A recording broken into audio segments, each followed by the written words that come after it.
Hi, everyone, and welcome back to Get Financially Fit with Debbie Hancock. Today, I've got a brilliant guest joining me, someone I've known for a little while now, and who's built a fantastic business in the fitness industry. I'm joined by Wayne Heath, founder and CEO of ClubRight. If you are in the world of fitness, you've probably heard of them.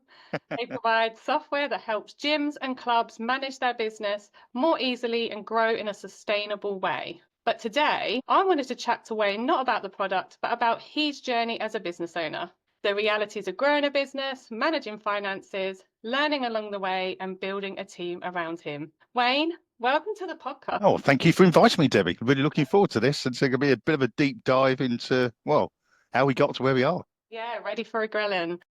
Hey. Can you start by telling me a bit about your background and what Yeah, led you to setting up ClubRight? interesting story. Basically, my wife and I had corporate world before we did what we did when we opened up gyms.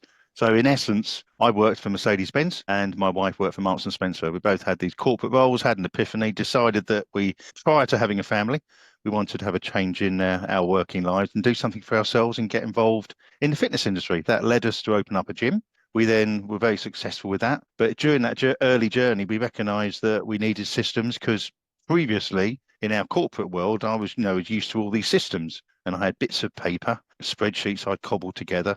And I didn't really quite understand what the hell I was doing, if I'm being brutally honest with you. But as things grew, we realised that we got more and more members, and it got worse and worse. And I thought we needed software to manage this. Looked at our customers, well, suppliers, not customers, suppliers out there that are now actually my competitors, which is actually highly amusing. And I came to a decision that I didn't like them, didn't make any sense to me, couldn't afford them, and didn't do what I wanted them to do.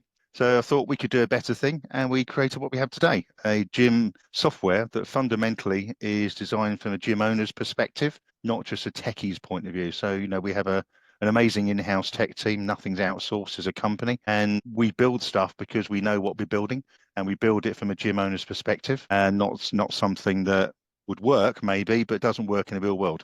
And we get customers all the time, telling us that if I was to build something, I'd most probably build it like you've done because it makes sense, which is software should always, it doesn't matter gym software or anything you use, but if you think about maybe the iPhone, you pick up the iPhone and you just get it. It works. It does what you need it to do. That's grown. We're now over 1,000 customers worldwide. We have 3.3 million users. That means there's Wow. 3.3 million people booking classes, buying memberships, using the gym, gaining entrance in a 24-hour access. Yeah, it's now 30 people as a business spread across the whole of UK as a team. That's incredible. So from a small idea, probably no real tech knowledge, guessing. No, no, no. I mean, very good process ideas. I'm a very process-driven individual, and that's kind of what drives me. But Yeah. no, absolutely zero tech knowledge. And then you've gone on to build a business that's servicing, what's he say, 3.3 million users, as I looked at a few days ago. Wow, that's Yeah. incredible. Well done. No, thank you. No, it's been one hell of a journey. I think that's part of what we're talking about today, right? Yeah. When did you start ClubRight? What year was it? ClubRight has been going just over 8 years. Oh, We wow, that's actually impressive. Yeah. registered the company, I think it was October 2016. This customer came on board May 17 and still with us. So Nice. that's an interesting point. We built the first iteration of ClubRight from December 16 to May 17. And that's a good point, actually. It's slightly off tangent, but in terms of like the retention of customers. So we know how much it costs to onboard new customers. It's always quite expensive to retain them and onboard them. But then actually, if you can retain them for 8 years, your lifetime value is just amazing in terms of that initial cost outlay. And that first paying customer that came on board with us in May 17 is still with us. Yeah, exactly. So 8 years of value from that customer Absolutely. Yeah, and you providing value to them, obviously. indeed. Two-way street. You've built a successful business from scratch. What were the early days like for you financially? Did you have a financial plan, or was it a case of more just figuring it out as you went along? It were a combination of both. There was an element of a plan, but there's also an element of seat of your pants. And I think that's most probably where, let's be honest, I think a lot of entrepreneurs would say the same. Yeah. I think I won't necessarily make a bad decision in that it's a gamble. I will make a qualified decision. There will be an element of risk because I think if you're not an entrepreneur, you're not really most probably a very good risk taker. But I will take a risk, but it'll be a quantified risk, I think is the right way to describe it. And yeah, the early days were proper challenging. We had was amusingly, it was myself, my CTO, Paul. He was building the tech. I was selling it, supporting it, finding the customer, demoing, onboarding, doing a whole shooting match from my studio in the garden. And a few people that may know me know that I actually play drums in a band. So Yeah. it was like I could be sitting there in my soundproof studio in the garden, and I'd then literally leave my desk, walk away, knock 7 bells out the drum kit if I've had a bad day, walk back to my desk and start again. Quite literally. And that's That's what's it. true. You need that outlet, don't you, sometimes? Absolutely. Yeah, that really Otherwise, was your my brain's outlet. just really going round and round and round. But that's it. I think with starting a business, especially like a tech-based business, you have massive outlays at the start. So you had a CTO, but you Yeah, didn't have any customers. So you had no, money coming out, but nothing coming in. And you had to exactly. actually balance that. And that was called remortgaging. Did you still have the gym at that point? No, sold it. Sold it and then Yeah. focused solely on ClubRight? Yeah, realised it was the right thing to do because it built to a point where we had to make a decision to let the gym go because we couldn't give our customers the support and love we wanted to anymore, really. So we sold that, but it's like it's all part of a journey, isn't it? You know, that led to a genuine need that I identified in the industry. And as I've gone through the industry, there's so many skills that I'd learned over the years in terms of sales, marketing, management, resourcing, everything that I can think of that I was with in my previous role, I now did for myself. And I think that was most probably the thing I'd already been always been looking for. To use those skills, not to the benefit of the company I was working for at the time, but the company that I work for now. You know, even though I'm the owner of the company, I'm still an employee. It's a limited company. I work for the company. So I'm able to do it for my company. Yeah, that's it. You reap the rewards, the Yeah, long-term rewards. the long-term rewards, yes. There may even be an exit plan. No, I'm joking. We should all have an exit plan, to be We fair. can always have an exit plan, but retirement's a long way forward yet. What have been some of the biggest financial lessons you've learned over the years as a business owner? Are there any moments that really shaped how you look at money in the business? Yeah, I mean, people talk about cash flow, but it really is a real thing. You know, it's something that can stifle a business quite easily. There was a story about a friend of mine who, in the early days of building Docklands, he was running on such a high wave. He used to fly to work in a helicopter. Oh, wow. Now we're talking big bucks. You know, Mm. he was on another level. But all of that was working really well, and it was a construction business. And all of a sudden, people didn't start paying him, and all of a sudden, the helicopter trips had to stop, and everything else, and the whole thing just folded in a relatively short space of time, I think about 9, 10 months, purely and simply because he couldn't pay the people that were doing the work. It wasn't he didn't have the work. It wasn't as that he didn't have the buildings that were being constructed, but they never got finished. No. Really sad. So I think that's for me cash flow. And we talk about it, and it sounds like an old nugget, but it is important. And I still today have a pad on my desk, and I check the bank. I check the income that's coming in via our collection service, and I check all the other revenue streams we may or may not have, and then I work out have we got enough to make sure we do what we need to do. Yeah. Even though it's a very exceptionally different story today than it was back in the day, but it's something I just got in a habit of doing, and it's something I was taught, and I've never not stopped doing it. So I think trying to make sure you've got the right amount of money to pay your bills is really important. The ones never to, people not being paid is actually most probably the death knell for a lot of small businesses or any business, to be fair. They provided a service and someone's not paid you. It's just, to me, it's just not acceptable. No, and we are seeing it a little bit more this year. I certainly Really? think there's where it's happening, and there's an increase in that happening. You know, with all the changes in the budget and cost of living hitting and Yeah, backload of COVID and loans, it's kind of all accumulating. But yeah, if you can't afford a service, don't sign up to it and don't take it. exactly. So you've grown ClubRight a lot over the last 8 years. Yep. How have you handled the financial side of scaling, investing in team, which is what we talk about, paying people, tech development, and like you said, cash flow management? Yeah, I mean, in terms of technology, you talk about technology to manage that, I suppose. Is that what you mean? Yeah, so have you used technology? Yeah, I Or have mean, you taken out loans, maybe? no, I mean, literally, we have very proudly reinvested every penny we've had. That has allowed us to grow staff, Hmm. marketing spend, whatever we needed for the business. Yeah. So we've never gone out to the market like majority of software companies do. You have an idea, good idea or bad idea is kind of irrelevant at this point, but they get funding, they then go to the market, and then it fails. We've always been a business that sells a product that's relevant, and we've always been a sales business, but we're also a very strong development business. We don't outsource anything.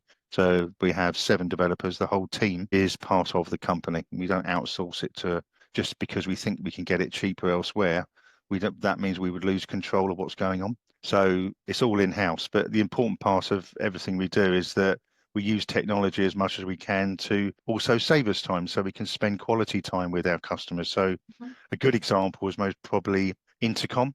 So Intercom powers our help desk. In fact, myself and Paul Gironi, our head of customer experience, was in London with Intercom last night. And it's an insightful piece of software that gives us time to spend quality time with customers and get rid of certain parts of mediocre questioning. So we have an AI bot that's just become incredibly intelligent and actually quite scarily very empathetic as well. So Intercom is like an AI bot, is it? Part of the system is an AI bot. It's a Right. knowledge base. It's a help desk. It's so much to us as a business, and it Yeah. really does power the customer side. So once someone gets started with ClubRight, that's the area and the source of knowledge. And it allows us to, the bot means that we can be pretty much providing support 24/7. And the bot has its own CSAT score as well. So it also means that you're saving costs within the business because you're not got a full-time person doing that. But actually, when the question gets more technical, then obviously a human does step in to assist. But I think what's most important about that is that the human can offer the service that is required to be more consultative. Whereas, someone didn't pay their direct debit, which member was it, blah, blah, why did this happen? Is something that happens every day of the week from a customer that may have that question or a question like that. It's just boring to keep replying to the same stuff, especially when someone like a bot can actually reply to it infinitely quicker and dare I say it, more efficiently sometimes. Be more concise. Yeah, it'll be a more factual point. But the nice thing about the way it works is if the customer still says, okay, well, thank you very much, that does make sense, but can I speak to someone? Well, fine, okay, we'll do that. Not a problem at all. Yeah, excellent. Yeah. And those cost savings they then come through in the business, don't they? Because They do. you've talked about affordability being a big focus for ClubRight. Yeah. And so how do you balance having a profitable business whilst also staying affordable for your customer? But this is it. I mean, we are very much a market disruptor, as they say. So we come into the market with a product that's got no contracts, got no setup fee, and it's significantly cheaper than everyone else around us. We did exactly the same with direct debit fees and also card payments. All the things we've done with ClubRight Pay has been of the same ethos. It's all about trying to ensure that the customer gets the best deal. And ultimately for us, it's a numbers game. The more customers we get on board, that's how our revenue grows. Yes, and then the cost wouldn't necessarily increase in line with that customer number. No, that's where we end up starting to get that benefit. Yeah. Because we got our fixed cost, which is our team and the effort that we put in to other products. But overall, it also allows us strategically, as that sort of recurring revenue grows, and I'm very passionate about that because I built a business bank on that. That's what I talk to so many gym owners about. It's not just a pound here; it's the recurring pound that matters. And then you're building a business that's sustainable. Yeah, that's the important thing, isn't it? And I've heard you talk before on a few other podcasts and webinars about recurring revenue, and you're very passionate about that. I am, just because I've built a business on it, Debbie, and I look at it going, well, it's challenging to start with. Absolutely. No, I mean, if I go back to being the gym owner that I was, that was a real, oh my God, what the hell are we doing? But then we get to a point, well, hang on, all our direct debits are now paying the bills, paying the salaries. Now we got icing on cake, and the icing on the cake kept growing. So it meant it was a more sustainable position and you could sleep at night. With any business, if you've got a business that you're waiting to open the door, COVID is a great example of this. Absolutely brilliant example, good and bad. Those businesses that had to open the door on the high street closed. They didn't have a recurring income. So certain businesses are vulnerable when that gets to that point. Our customer base, we lost quite a large number of customers that did go bust, very sadly. I mean, COVID cost people's lives, their businesses, their homes, some dreadful stories and awful things happened. But at the same time, there was upsides in that certain people started to realize that if I built my business on a recurring income, I'm more likely to be able to keep a service going. That's the difference between that position, in my opinion. Yeah, I saw that I saw what happened in COVID. So I had one gym that was meant to open May 2020. Well, that didn't happen. No. And then I had one gym join me in June 2020. Their accounts were just an absolute mess. They managed to they used COVID as a point to I'm actually going to get really on top of my numbers. A lot of people did. Yeah, and it was amazing to see the way he transformed the business, gone VAT registered, looking at other sites now from, someone who was just managing his numbers just about Yeah, to using COVID as an opportunity to go, right, now's the time to get sorted. exactly. And I think that's, we I don't won't lie, we grew exponentially in that period. And I think what you've just said is the reasons, well, we know the reasons. People either didn't have a software or they realized they needed a software. But I think the third thing is they had time to look at what was going on. Whereas, you're dealing with customers all the time, Debbie, and you know that 1 minute they'll be making a protein shake, next minute they'll be cleaning out the toilet, and they may be selling in a membership. And in between that, they're meant to do some of the important stuff like the accounts and who gets paid and who doesn't. And we know what's going to give. Yes. That is exactly it. You're dealing with the person that's literally running that whole business from the front, and they don't have time. I think on this occasion, the door's shut. I had time. I couldn't do all those other things anymore, but I can look at this Yeah. and do some of the stuff I'd love to have done, but never got a chance to do. Yeah, no, that is actually, a good point. It was a chance to go, there's nothing else going on. What needs fixing was this No, exactly. now. Yeah. So how has your relationship with numbers and financial decisions changed since the early days? Do you enjoy the numbers side now? I do, to be fair, because I enjoy numbers growing. It's always a good thing. Adding another nought on is always a good thing.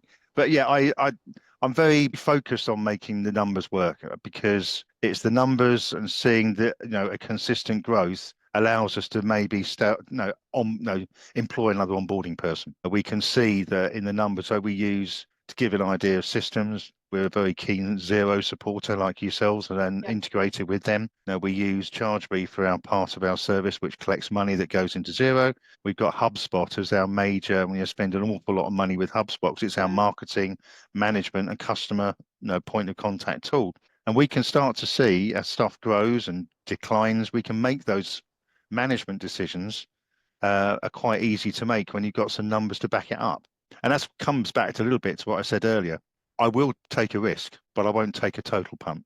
Does that make sense? So, I'll look at the numbers and look at the technology that we have in front of us to go, well, actually, that's tracking quite nicely. It's been consistent for the last 3 months. There's no reason why it shouldn't be continuing. And that means we've got a gap in the next few months. If we carry on like that, we need to get someone else to deal with more onboarding because we're onboarding more customers or whatever that story might look like. Yeah. So when you're looking at growing your team, it's like the team member is going to cost X with national insurance and onboarding, They're not going to probably generate money for a little bit. So actually, but we know that revenue is going up. So therefore we know that we can afford that team member. Exactly right. And that's really all about, we literally pitch and measure on a daily basis through HubSpot our customer income per customer.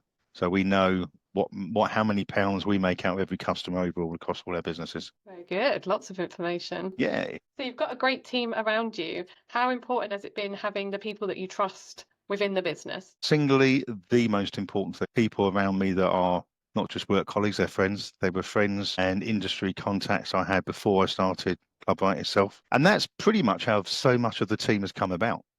It's just fantastic to think there's people like, I can mention, you've got people like Neil, used to work with Neil at DFC. Then there's Paul Geroni, used to be Harlands, then Explore. Joanna used to be Harlands, then Explore. Mark used to be DFC, Explore, now here.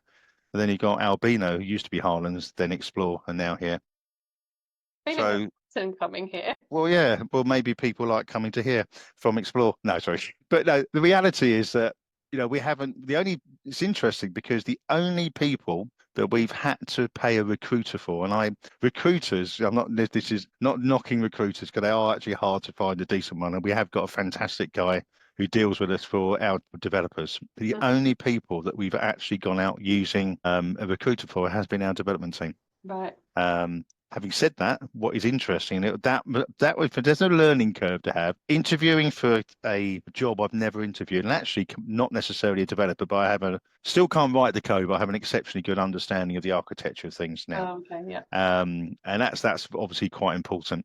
But the amount of people that think they can do stuff is frightening. So we have a really good test. So anyone that's put in front of us from this recruiter, they go through this test, and based on the percentile of where they end up, we decide if we want to bother to talk to them. And every person that's been employed using that test, Paul, my CTO, guarantees that if it hits that will be the person we interview, and that's the one and that 9 times out of 10, that's been the one we've employed. It's actually hilarious. So it really does prove that the actual test wheedles out all the rubbish. All the people giving it a punt. Yeah, but it's quite frightening. I mean, development is obviously an important thing, and many people are going in to be software developers, and I welcome that, because the more people doing it, the better, because it's a great industry to be in. But lots of people think they can do things. They got no idea. Yeah, it's got to be hard. Yeah, like interviewing for a role that you don't necessarily understand.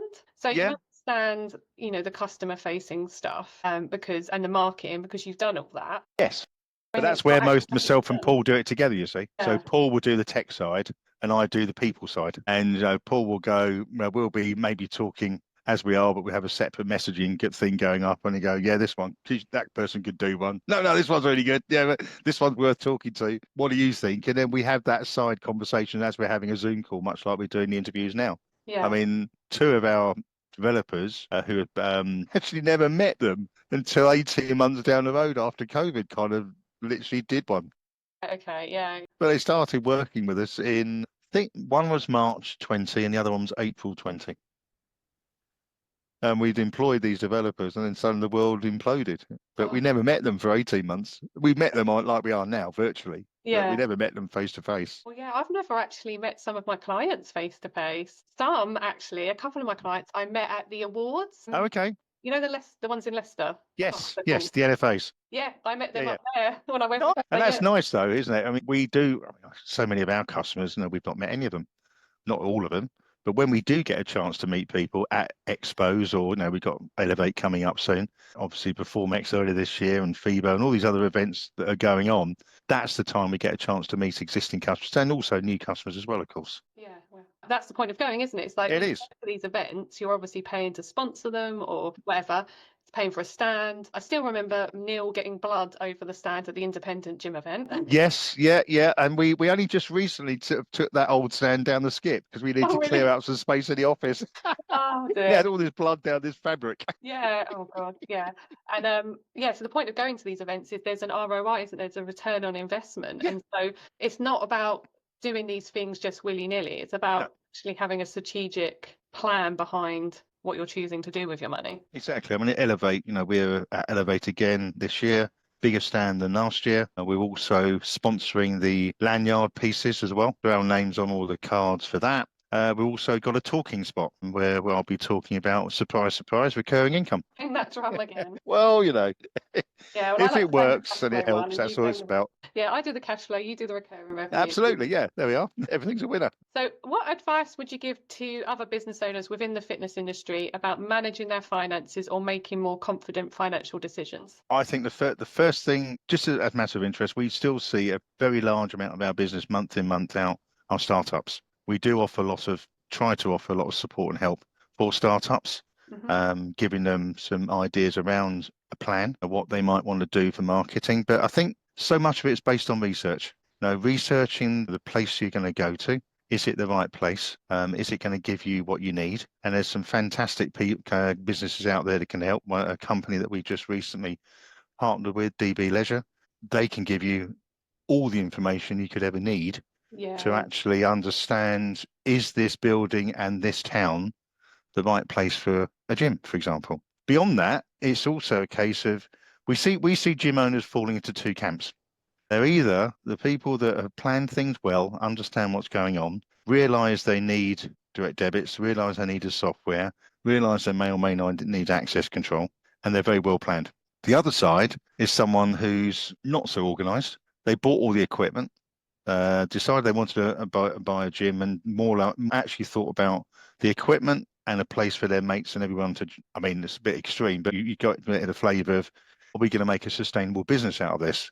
And then they might be knocking on the door to get us involved because they suddenly think, oh, how are we going to get money in? Oh, maybe we need us. Oh, hang on, right, let's do a bit of research on Google and find out what we need. And they come across us, and then we help them as much as we can. But there has been times, well, more rarely now than it used to be that I'm aware of, anyway. But there's been times where people have left it as little as 24 hours to get set up and ready. Oh. And you're thinking, you're trying to sell this business. You should be pre-selling it. I mean, that's a pre-sell. We're very passionate about those. Yeah. And once you've got your premises, you're going to get your equipment at some stage, but you're still painting the walls, etc. Build up the excitement of someone wanting to join your business. So in essence, 6 to 8 weeks pre-sale is what I'd recommend all day long. You can start to build up some cash flow. We did this very successfully in our first gym. So we were taking joining fees, maybe upfront annual payments, which was giving us cash flow that we could then spend to carry on doing what we needed when we first opened. And maybe, join today, first direct debit is going to be the 1st of July, for example. That is really important because then you're building up that load of first footers that will be loyal to your gym for years to come. Because they'll always be happily telling everyone, do you remember I was here when it first opened? Yeah, they like that. It's all about community, and they'll be upstaging each other as to who was here first or who joined first Yeah, who's got the based on their t-shirt? membership number. I do remember back in around 2020 or something, I think you'd done a podcast. So not the current one, a previous one. Always remember you talking about the pre-sale and like banging the drum of Yeah, the pre-sale. And then I had a gym come to me and they'd spent hundreds of thousands, like committed hundreds of thousands, well, and hadn't done any of that part. And I was like, this business, it's not a sustainable, no, it doesn't work as yeah, a business because you haven't got XYZ in place and you haven't considered yeah, VAT, and you haven't considered the tax, and you haven't, and it's really scary because you really want to help them, but you're in a position where you're like you've yeah. overcommitted. Yes, yeah, and that's a worry, isn't it? Because if certain people can just maybe slow down a minute and think about what they're trying to do, it would be a lot easier. Yeah, that's it. If they just take into consideration a few little things first and stop and pause and maybe speak to a few people, Yeah, it would be a much better journey in the long run. absolutely, and a lot less painful, a hell of a lot less painful, and more chance to being successful. That's the other thing. Yeah. So you work with a lot of fitness businesses day to day. Are there any common financial challenges you're seeing right now in 2025? I think people are. I don't know. I think retention is a key thing, but that's an ongoing challenge. But I do think people are conscious of trying to make sure they retain customers, and we can show people and alert their customers to who is potentially likely to be, and it will be non-attendance as indicative of someone not wanting to pay their direct debit, for example. Right. So I would say that's quite an important one, and to be able to understand that, but not be fearful to reach out to that person. So if you suddenly see someone that's dropped out of a habit of 2 or 3 days a week, which is maybe what your settings are in ClubRight to become an alert, ring that alert to find out if they're okay. And very often you'll find that they're shocked by the fact you've rung them. And the fact you have rung them means that they'll most probably stay for longer. And they'll say, look, I'm ever so sorry, I've been away on holiday, got out of the habit, I'll see you next week. Or could be, I'll really appreciate your call. Not been very well the last few weeks. And that's why, I've not been in. And then you can be that compassionate person that's saying, well, when you're ready, great. No, obviously want you to be better quickly and I hope you do get better quickly, but we look forward to seeing you in the gym soon. And it's that contact. I think sometimes we're scared to make contact with people because we're fearful that they're going to cancel. Well, the chances are they'll cancel anyway. Yeah. The other thing about retention is it's making sure gym staff communicate. So, one gym that I go to, which is only just up the office, I was there this morning, is one of our customers, obviously. Surprise, surprise. But, everyone says hello. Yeah, that I do notice that when I go into my gym and they say hello, Yeah. and it's just nice to have a human say hello and Yeah, goodbye. exactly. Like, Hello and goodbye goodbye. stuff. A, it's common decency. B, it's good manners. And when someone comes to your home, what do? You say hello and welcome in. Yeah. Why do you not welcome you to your business? People can feel, and when you talk about the fears that customers had, all of these fears are easily resolved by some simple things like that. Saying hello and saying goodbye and being interactive, making sure that if you are tracking people, and obviously yet again you can do this with ClubRight, so we'll obviously have a push on this one, but we have a trainer app, and the trainer app alerts people who haven't been in for a while. So if you walk into the gym and I'm on the gym floor, as you walk in and you haven't been in for 6 weeks, your face will pop up on my phone and go, you need to have a chat with Debbie because we haven't seen her for a while. And that point is usually where Debbie's come in and Debbie's looking to find out whether she should cancel a direct debit or not. Do I want to keep coming back? So I've had a bit of a break, but I've given it a go today. And if you had a bad experience or no one says hello, like we just said, Debbie's going to go home, cancel direct debit, and that's the end of Debbie. Yeah, it's actually a good point because over the summer we can't go much just with like my young son and stuff. So we probably won't go much over July, August. Yeah. September we try and go back, obviously. October we come up for our annual renewal. Yeah. So actually, that September is quite important in terms of getting back into it, getting into the routine again, and having a good experience. Exactly. And I think that's the thing is gym owners can also be scared of keeping contact with people through fear of waking up sleepers. My belief in sleepers, I think COVID did that. I think it washed out a lot of that. And I think the ongoing cost of living crisis, it's also meant that people are aware of what they're paying out all the time, maybe more now than they ever did before. So I genuinely don't believe sleeping members are as big an issue as they used to be. So why not keep in contact with customers regularly to see how they're getting on, whether it be by email, text message, whatever method of communication you want to use with automation that we can do to keep that person engaged with the business because they want to be loved, even though it might be an email they may or may not read. They've noticed you've taken the effort and made the effort. Having no contact because I don't want to wake up the sleepers is, in my opinion, quite an old school thing to do. So in ClubRight, how do you notice if someone is potentially looking to go elsewhere? Because like they're going to pay their direct debit because they want to get their direct debits. Yeah. Isn't necessarily quite an obvious, like they're not turning up to a physical place. So how would you know if We talk about ClubRight ourselves. Yes. Yeah, we monitor it. We can see what's going on. Okay. So we can start to see if example, membership sales are dropping. We would actually dial in with a call to see as a review call to make sure they're okay and things are going all right. What can we do to help you? Blah, blah, blah. But we've noticed a few figures have changed. Is there anything you need some help with? So we okay. tend to try and second guess it.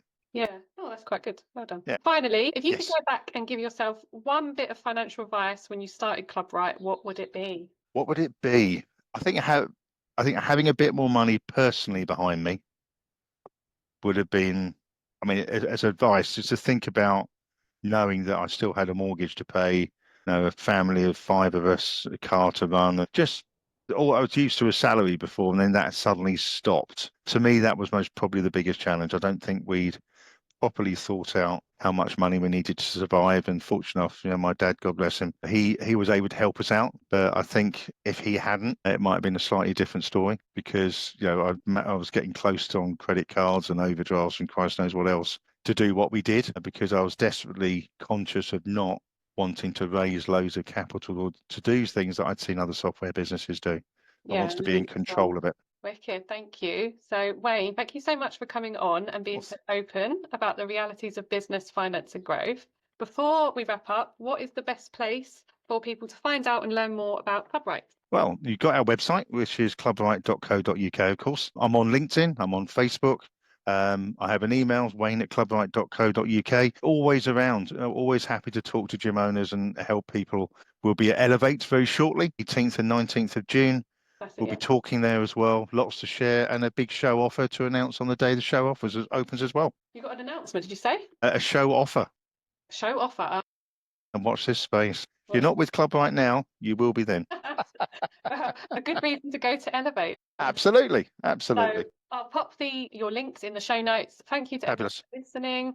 And if you enjoyed today's chat, follow the podcast and look out for the next episode where I'll be talking to another expert from the world of finance and strategy. See you soon. Thank you, Wayne.